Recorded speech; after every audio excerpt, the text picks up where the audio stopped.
But with Ego completely out of plans, he decides to take a gamble, one where he doesn't even know the outcome of, deciding that to fight a monster like Shido, they need to bring out a monster of their own, using their last substitution on the great king himself, Barou Shuei. As Team Blue Lock's chances seem like they're going up in smoke after an insane super goal by Shido putting the Japan U20 team ahead of Team Blue Lock, there was only one man who can rewrite their fate. That man being none other than the king himself, Barou Shuei. As we're 15 minutes into the second half, we see Team Blue Lock make their final substitution with subbing out Otoya and subbing in number 13, Barou.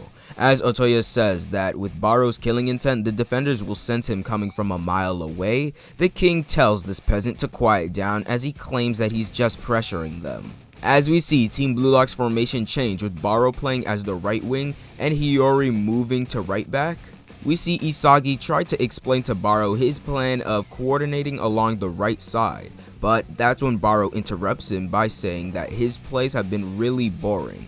As Isagi hates having to deal with Barou's ignorance, he knows that with Barou's added firepower, they can overwhelm the U20 team.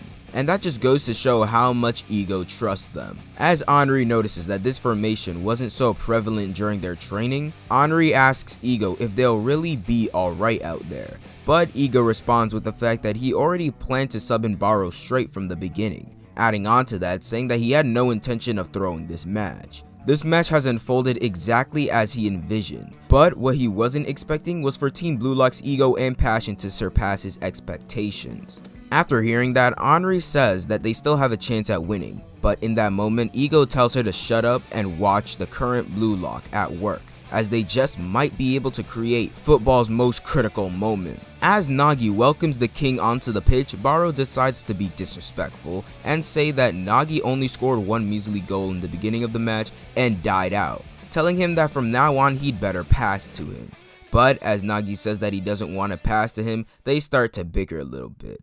But that's when Rin steps in, saying to forget about balance, and from now on, all the forwards can rush in and do as they please, as he claims that they'll win even if they have to destroy each other to do so. As Yukimiya and the rest are in favor of this idea, as this formation is their most powerful yet, focused on complete offense, we restart the match with the knowledge that stealing goals is the only path to leading them to salvation.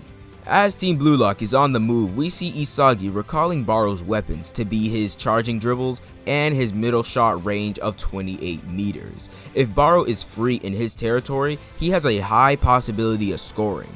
So what Isagi decides to do is try to lead Barou in that area, shadow him from behind, and find a chance to score himself. As we get a flashback to Barou and Ego discussing about the game plan for when he gets on the pitch, Ego says that if Yukimiya is around when he charges in, he should dribble in on both sides to break the enemy formation, as well as some other moves that he should do. But Ego then says that that's what he informed the rest of the players, but Barou himself could ignore all of that. And as Barou says that he was already planning to, Ego says that what Barou has to do to the very last second of this match is to devote himself on devouring Isagi Yoichi. As we're brought back to the present of this match, we see the defensive midfielder Hayate Haru trying to figure out what Barou is capable of. As he watches Barou, he notices that Team Blue Lock aren't using him yet. And as Rin passes the ball back to Hiyori, he wonders whether or not he acts as some sort of relay.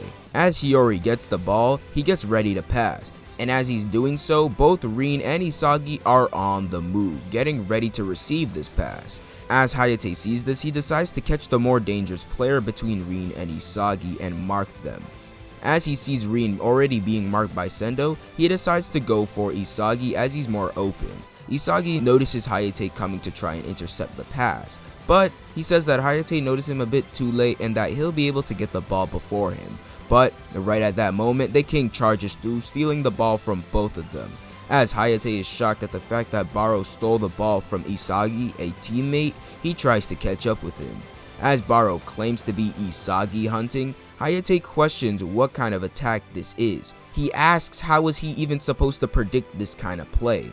Ego then explains that Barou's style doesn't care for rationality, and the more knowledgeable you are about football, the more you'll likely fall for his tricks. As Barou gets Hayate with a chop dribble, he realizes that this king isn't just a madman, and that he has the skills to back up his playstyle. A Joker able to wreak havoc among both friend and foe alike on this battlefield. As Ego tells Barou to bring forth chaos, he admits that in these last 30 minutes of the game, he can't predict the outcome. As Barou charges through, we see Darai Miroku confront him in an attempt to stop him. As he watches Barou glance inside the penalty area, he tries to read what his end goal is. As he thinks that Barou is trying to pass, he quickly reassures himself by saying that he doesn't look like the type of person to pass the ball, but he's sure that from where Barou is, he can't get that goal. As he notices that Isagi is on the move, Darai questions whether he'll try to dodge with a 1-2 or will he end up using Isagi as bait to get inside. As he's sure that Barou won't go outside, he's then proven wrong as Barou proceeds to do just that. But because of the shooting angle Barou has is nearly an impossible one, Darai wonders whether or not this Joker will really end up passing the ball, as Isagi is now open at this moment, and Darai thinks Barou will pass as he tries to block the pass. Barou then does another chop dribble. As Darai can't make any sense of our self-proclaimed king, we see Isagi yell out to Barou telling him to pass the ball, as he says that this match is too important for his little games. But Barou says that even if the sky falls down, he'll never pass the ball to Isagi. As he adds on, saying that he'll devour him along with this whole match, Darai finally starts to see how insane our king is. And as Barou takes this shot with confidence, we see that the ball hits the post. As we see everyone frustrated at Barou's horrible shot just now, we see the one to pick up the second ball is the one-on-one Emperor Kenyu Yukimiya, as he states that Barou's existence has absolutely rewritten the field, crushing the enemy's formation. Yukimiya plans to set up his most optimal goal, but we see him stopped by the short right back Neru Tepe, as he tells Yukimiya, referring to him as Yuki, to try and avoid him. In an attempt to enter the flow, we see Yukimiya looking for the best path to take towards the goal with his next step. He successfully finds one, and as he quickly passes by Neru, he states that he has to take it up a notch, as it's exactly because of the chaos that Barou has created that he's able to run this route of his. Neru realizes that Yukimiya's moves are more precise than before, as he's doing La Croquetas at full speed, mentioning that he's not using the space between his opponents, and that he's just cutting between the spaces where all allies and foes alike are scattered around the field, running through people as if he's dodging obstacles, a dribbling style derived from street football. As Yukimiya claims that he doesn't have any time for Neru, he quickly uses Hayate's body as a screen against him. Neru notices that due to Yukimiya using Hayate, he'll be a step too late to stop our Emperor. As Yukimiya sees his shot course and says that it'll be open for only a split second, we see the musclehead center back Neo Kazuma step up to the task to stop Yukimiya. Due to this, Yukimiya's shot course is starting to fade away, but Yukimiya then says that there's still time to find another one, stating that his flow will guide him to his ultimate shot. As everything is going according to Yukimiya's plan, as he hits a crazy gyro shot, and as it flies straight towards the goal, right as he's about to reach the flow, we see Aiku appear out of nowhere as he blocks Yukimiya's thought out to be ultimate shot with his head. As Yukimiya is surprised how Aiku blocked his shot, saying that the shot came from his defensive blind spot and that he jumped there anyways without any guarantee to that choice, we see Aiku gazing at the ball as he's in confusion, saying that he feels crazy. He states that not only could he see the most critical point in their defense, but his whole body could also feel it. As he rushes to the ball to clear it, Yukimiya wonders whether or not Aiku has reached the flow before him. As Aiku claims this sensation makes him feel invincible, we see Rin quickly pass Sendo with a nutmeg, but Aiku manages to see right through Rin and stop him in his tracks.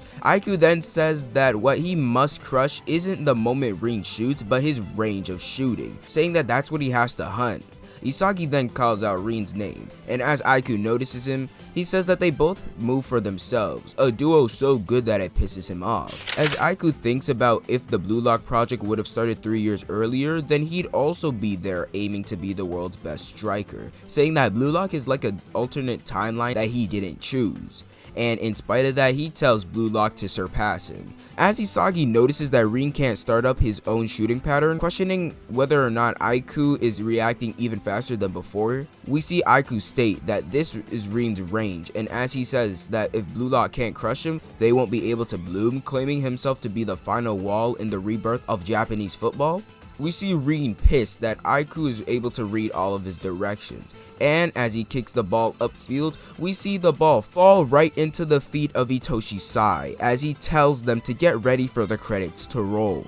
As the U20 team does their signature quick counter against Team Blue Lock, we see Karasu confront Itoshi Sai, saying that Blue Lock is done for if they don't score the next goal, and in order to prevent that outcome from happening, he decides to stall for as much time as he possibly can for the defenders to get in their positions. As Hiyori notices what Karasu is doing, it gives him more time to read out the most dangerous outcomes. As Bachira and Aryu also notice what they're doing, Bachira decides to mark the fox Teru, while Aryu marks the giant Cho.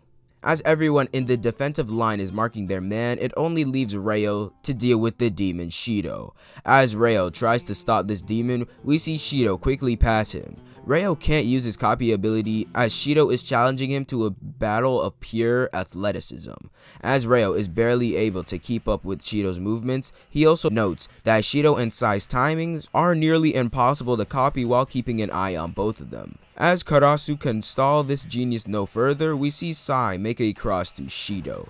And as Shido charges for the ball, Reo notes that usually with a pass like that, people wouldn't be able to make that shot. But because this is Shido we're talking about, there's no doubt in his mind that he wouldn't be able to make the shot. Reo continues to mark this beast to the best of his abilities. As we're nearing the goal, Gagamaru gives Reo props because since it's him marking Shido, his shooting possibilities are now limited, saying that from the position he's in, he can only aim at the side, so his only possibilities of shooting are at the top and bottom corner of the net. As he decides to leave it up to instinct, Shido shoots the ball. Gagamaru ends up diving towards the bottom of the net, but as it seems Gagamaru was wrong, as the ball goes for the top. But as we think Shido is about to score a crazy hat trick in this game, we see Gagamaru pull an insane handstand block and block the shot. As the ball is still in play, we see the two forwards from the U20 team charge toward the ball in order to score the next goal. As Gagamaru yells out to Reo to clear the ball, we see Reo manage to copy the same kick Nagi did to score the first goal in this match chapters ago, saying here's a copy of Nagi Seishiro. As he clears the ball and the ball moves upfield, we see the one to receive the ball is none other than Nagi Seishiro. As he says that he'll be taking the ball and that it's time to counter the counter. As this is Blue Lock's golden opportunity to score a goal to tie up the match, we see Isagi, Rin, Nagi, and Barou rush towards the enemy goal. But Isagi points out that they'll be at a disadvantage against the 5 defenders. But thanks to their counter, the field is in chaos, leveling the battlefield. As Nagi passes the ball to Isagi, Isagi states that it's exactly like times like this where his spatial awareness shines, and that if he can get to the goal by reflex, then he'll be able to score. But that's when Barou appears right next to him. As Isagi wonders what the hell could our king be up to in such a crucial moment of the game, we see Darai quick to mark him, exposing the fact that Barou has been tailing Isagi this entire time. And as it did catch him off guard the first time, he certainly won't be tricked twice. Due to Darai and Aiku, any passes directed towards Barou are as good as theirs, claiming his route to be dead. He then says that he'll have to change his objective and that while Isagi is creating light, he must look for darkness, the same darkness that can lead him to flow. As they make it to the goal area, we see Isagi still trying to find the right piece to score, and that the conditions that need to be met are 1. A place where he can use his direct shot, 2. For someone to pass to him for him to score, and 3. For the defenders, especially Aiku, to not be able to predict his movements of scoring. Isagi adds on, saying that he needs to use his eyes to find a spot where all those conditions are met, saying that with the momentum of their counter and how close the goal is already, that he needs to find the opening in the field fast. But that's when Karasu shows up, saying that it seems like the rest of the team were in need of an extra helper. With Karasu coming in clutch at the perfect time, Isagi was able to put this plan of his into motion as he has more pieces to work with. As Rin passes the ball to Karasu, he then gives the ball to Isagi. Isagi notices the flow of the ball is changing, and in spite of that, he gives a rough pass to Nagi as he turns. A long pass that only Nagi was able to control. As the defenders will have no choice but to turn their attention to Nagi, Isagi will use their blind spots to get past them. As he successfully does that, he says to Nagi to also utilize their blind spot as well and react to him. As everything went according to plan and all the conditions are met, it just leaves Isagi to score the goal. But in that moment, we see the genius Itoshi Sai appear out of nowhere next to Isagi, saying how unexpected it was for him to be the heart of Blue Lock. As he compliments Isagi, saying that he's got a good brain, we see Isagi mention how he didn't account for Itoshi Sai at all, as nobody was marking him, saying that Sai was completely out of his field of view, and that he took the shortest path to the most crucial point in his play to destroy him.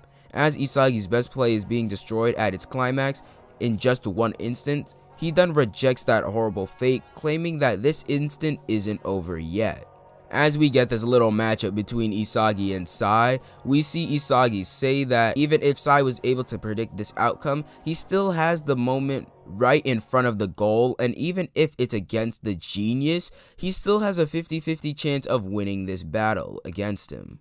Isagi realizes that if he's able to extend his right leg out and reach the ball first, then he'll win, and he'll be able to score a goal.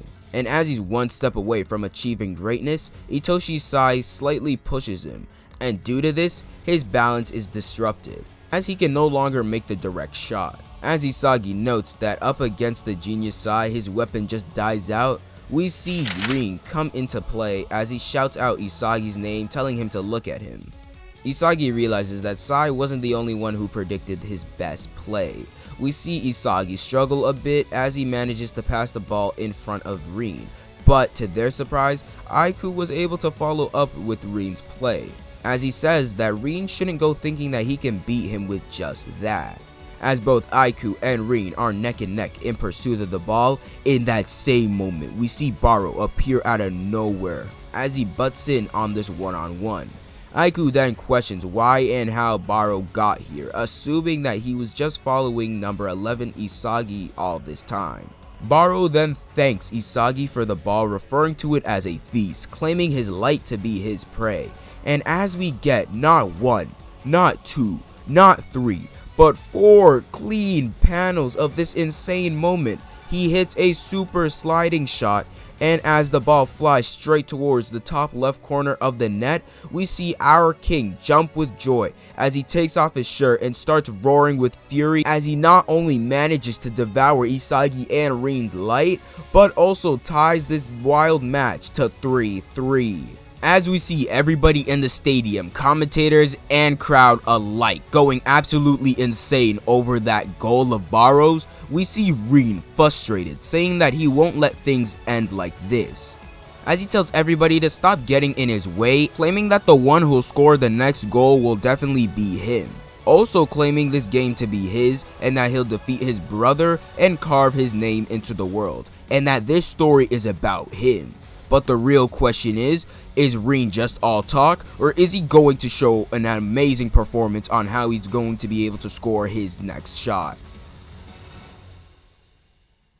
Hey guys, Dark Hero Josh here, and I know this video was heavily requested by you guys, so here you guys go.